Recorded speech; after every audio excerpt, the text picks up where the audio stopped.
Thank you for joining us today. We are Abundant Grace Church, and I am Bishop Ramon DeMaria, and I am the pastor of Abundant Grace Church. Our title tonight is The Wilderness. Psalm 107 and verse 7 reads, He led them forth by the right way, that they may go to a city of habitation. My beloved, there is a striking analogy between the Israelites in the wilderness on their journey to Canaan and believers in the world on their journey to heaven. The history of the former has been recorded mainly for the purpose of guiding and comforting the latter. My beloved, we are now in the wilderness. This poor world is not our home. We have too heard of a city of habitation, a city which has foundations, whose builder and maker is God. And many of us, I trust, have been separated from the world and united to that company of pilgrims who have set their faces steadfastly to go up to the Jerusalem above. My beloved, God is our leader, as he was theirs. And as God is our leader, so our path through life is as really ordered and directed by him as was the way of the Israelites in the wilderness. True, we hear no audible voice from heaven directing our steps, but God leads us by his providence, taking us up to a particular line of life, fixing the bounds of our habitation, and determining our work, our connections, our successes, by a variety of circumstances over which we feel that we have no control, and many of which are apparently trivial, but not one of them is by chance or accidental. And as God is our leader, and as our path in life is prescribed and ordered by him, so if we belong to the number of his people, we may rest assured that he is leading us by the right way. Our experience, indeed, my beloved, may often resemble that of the Israelites in the wilderness. God may seem to lead us in a circle or indirect way. We shall be subjected to tribulation. We are not above tribulation as Christians, and anyone that says that we are not speaking the truth. You see, my beloved, as Christians we must leave the world behind us as the Israelites left the flesh pots of Egypt. We must encounter difficulties and endure the assault of enemies and sustain trials such as will humble us and prove us and show what is in our hearts. Our hearts, too, may be much discouraged because of the hardness of the way. It may seem a tedious, dreary, and perplexing way. And when faith is ready to fail, it may lead us to murmur against God, just as the Israelites did. All this is true,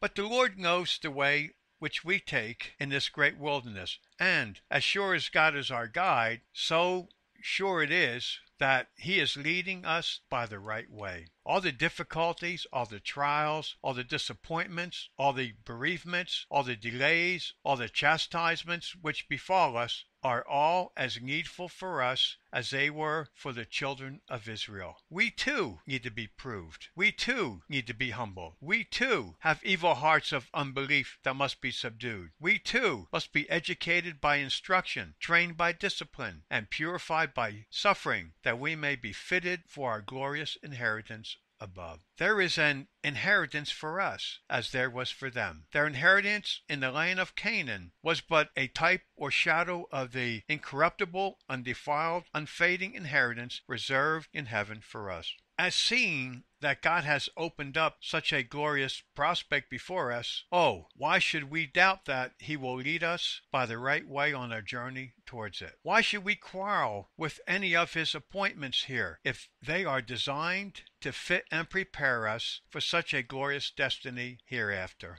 Would we take the regulation of our life out of God's hands and keep it in our own? Would we think it safer and better for us to be guided by our own will than by his unerring wisdom and indefinite love? No, our safety is that we are in God's hands. The Lord is our shepherd, and we may rest assured that however perplexing the path may be by which he leads us, he will lead us like a flock through the wilderness, that while we are in it, goodness and mercy will follow us all the days of our life, and that in the end we will dwell in the house of the Lord forever. So, my fellow Christians, as written in the Gospel, in the Bible, in the Old Testament, in the New Testament, in the Psalms, in the Proverbs, fear not, little flock. It is your Father's good pleasure to give you the kingdom. There we will be able to look back on all the way by which the Lord has led us in the wilderness, and we will then see it to have been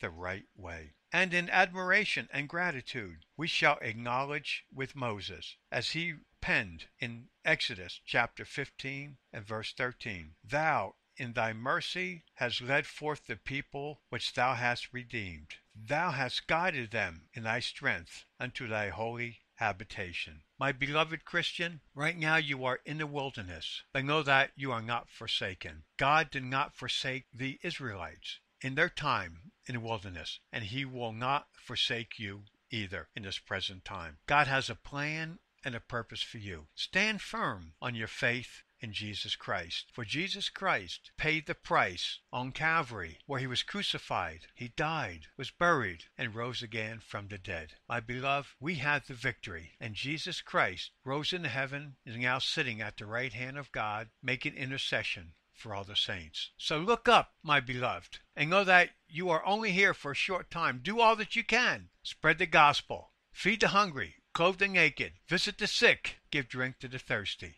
My beloved, God has a great reward for you, and that reward is to be with him for eternity. Thank you for being with us today. We are Abundant Grace Church, and I'm Bishop Ramon DeMaria. I'm the pastor of Abundant Grace Church, and our teaching clip has been The Wilderness. God bless you, my beloved, and go with God.